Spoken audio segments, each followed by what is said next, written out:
Hi guys, magandang tanghali. Nag-prepare na po tayo ng ating lulutuin. Magpapaksiw tayo, adobong paksiw. Sap-sap guys. Ayan. Magluluto po ako ngayon ng adobong paksiw. So, mayroon na po tayong nilagay na luya, sibuyas, bawang at magic sarap. Mayroon na yung toyo, suka, mantika. Yun guys. Yan. Dadagdagan pa natin ng toyo guys kasi kulang yan guys. Kailangan medyo yung toyo natin, medyo makulay yung toyo natin guys. Kailangan dagdagan natin ng toyo. Yan. Para malasa.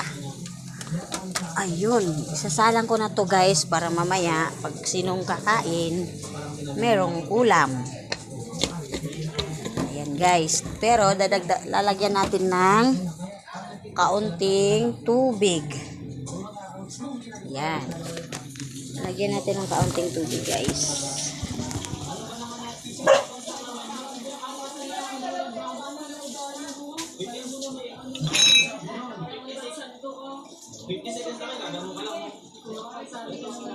So, ito na guys yung tubig. Yan. Lutuin natin ngayon. Para salang natin.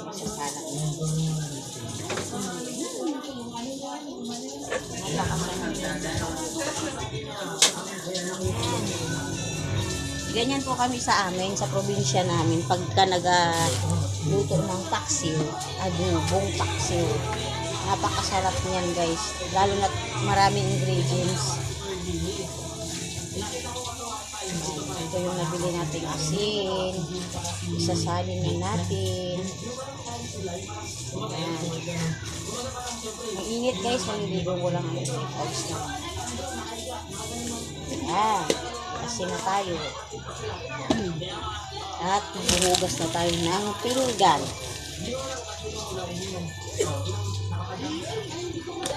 Yan. Ayos na ayos.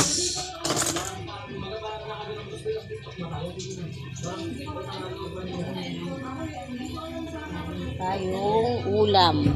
Para kahit sino ang magutom, kakain na lang. At ulam na. Ganun.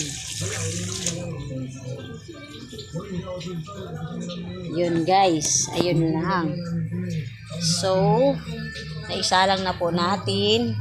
Tingnan nyo guys oh. Ang laki na ng tanim kong kamatis.